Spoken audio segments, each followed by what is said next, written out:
Okay, hai, Assalamualaikum. Ini adalah video sambungan kepada video saya tadi.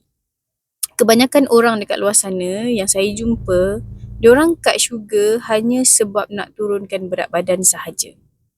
Okay, sebenarnya benda tu kurang tepat. Ada benda yang lagi penting yang mewajibkan kita untuk cut sugar. Iaitu, kalau kita tak cut sugar dan sugar berlebihan dalam badan kita, dalam darah kita, dia akan jadi apa? Kita akan dapat fatty liver. Okey, apa kesan fatty liver ni kepada kesihatan kita? Kepada diri kita? Yang pertama adalah kita punya stamina akan drop.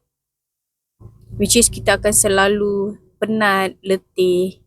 Yang kedua, dia akan kacau metabolisme kita. Okay, so kita punya tahap metabolisme akan menurun.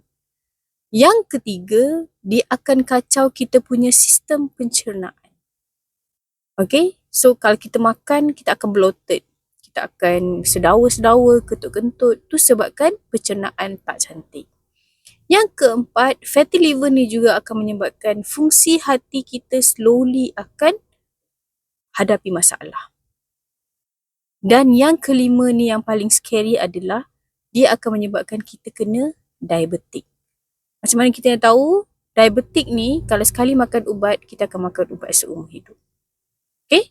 So, cut sugar bukan hanya untuk turun berat badan, tapi dia untuk protect badan kita daripada kena penyakit yang sangat serius. Okay? Okay, itu sahaja. Kalau bermanfaat, boleh share kat komen. Boleh komen dekat bawah. Bye.